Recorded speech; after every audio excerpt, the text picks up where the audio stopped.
চট্টগ্রাম বন্দরে আছেন সহকর্মী কমল দে, তার সঙ্গে যুক্ত হচ্ছেন বন্দরের পরিচালক ওমর ফারুক। সরাসরি যাচ্ছি কমলের কাছে। চট্টগ্রাম বন্দরের পরিধি যেমন বাড়ছে, ঠিক তেমনি তার বিস্তৃত হচ্ছে কাজের পরিধিও।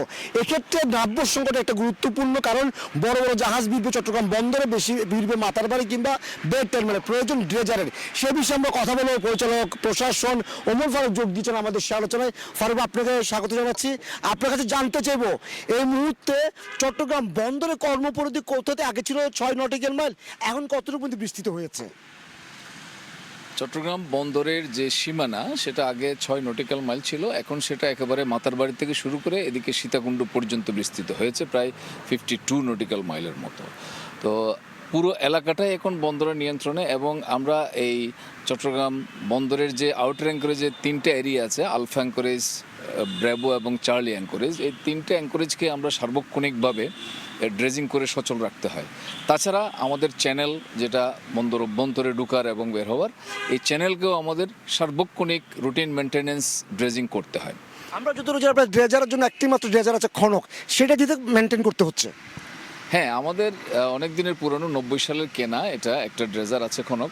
সেই খনক আমাদের এই মেনটেন্যান্স ড্রেজিংগুলো করে, এবং কিছু কিছু ক্ষেত্রে আমরা ড্রেজিং আউটসোর্সও করি। তারা বিভিন্ন প্রাইভেট প্রতিষ্ঠানও অনেক সময় আমাদের এই যে ব্লক ইজারা নিয়ে ড্রেজিং করে। আর খনক এমন, যখন মাতারবাড়ি চ্যানেলেও এখন আমরা ড্রেজার খনককে দিয়ে আমরা এখন মেনটেন্যান্স ড্রেজিংটা করছি, যেহেতু ওখানে রেগুলার একটা সিলটেশন হচ্ছে। আমাদের যে মিনিমাম যে নাব্যতা সেটা বজায় রাখার জন্য আমাদের এই কার্যক্রম চালিয়ে যেতে হয় নিয়মিত।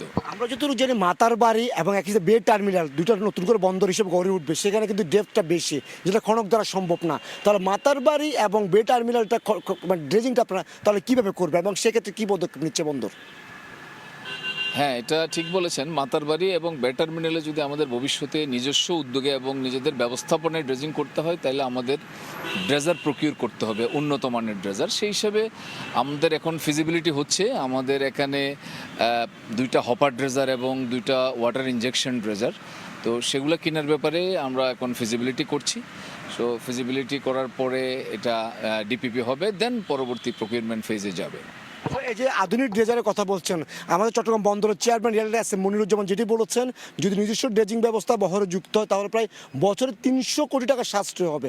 আসলে উনি কোন ভিত্তিক 300 কোটি টাকা সাশ্রয়ের কথাটা বলছেন, সেটি কীভাবে সম্ভব? না, এখন যেটা ড্রেজিং নর্মালি ধরেন পায়রা বন্দর, মংলা বন্দর বা চট্টগ্রাম বন্দরের এই সমস্ত ক্যাপিটাল ড্রেজিংগুলো, এগুলো তো বাইরের বিদেশি প্রতিষ্ঠান এসে করছে, এবং ওরা এতে বিপুল পরিমাণ দেশীয় মুদ্রা আসলে ড্রেন হয়ে যাচ্ছে। আমরা যদি নিজস্ব ব্যবস্থাপনায় ড্রেজার কিনতে পারি, তাহলে আমাদের এই বৈদেশিক মুদ্রাটা সাশ্রয় হবে, এবং আমাদের ভবিষ্যতে আমাদের এই ড্রেজিং কাজের জন্য কোনো রকম চিন্তা করতে হবে না।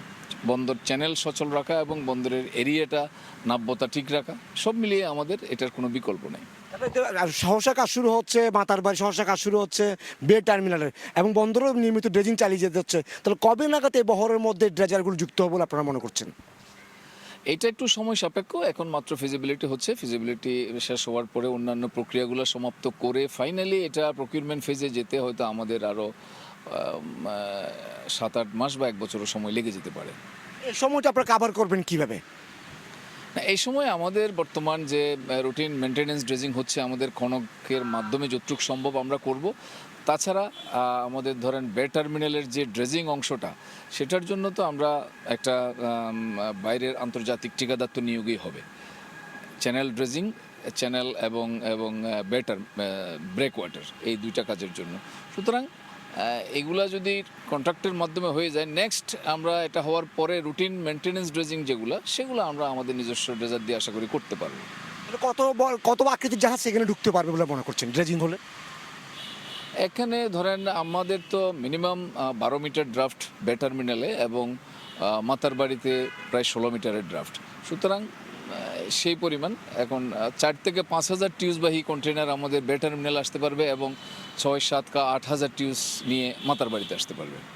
ধন্যবাদ। আমরা কথা বলছিলাম চট্টগ্রাম বন্দরের পরিচালক প্রশাসন ওমর ফারুকের সাথে। তিনি আমাদেরকে বলছেন যে আসলে আগামী যে বন্দর হবে বে টার্মিনাল মাতারবাড়ি সেখানে নাব্য রক্ষার জন্য অত্যাধুনিক ড্রেজার সংগ্রহ করা হবে, এবং যদি ড্রেজার সংগ্রহ হয় তাহলে বন্দরের সাশ্রয় হবে বছরে অন্তত 300 কোটি টাকা নিজেরাই নিজস্ব ড্রেজিং মেশিন দিয়ে সে নাব্য রক্ষা করতে পারবে। আমরা আলোচনা করছিলাম চট্টগ্রাম বন্দরের ড্রেজিং নিয়ে এবং ড্রেজার সংকটে সে আলোচনার এখানে শেষ করছি। সরাসরি যুক্ত ছিলাম চট্টগ্রাম বন্দরে।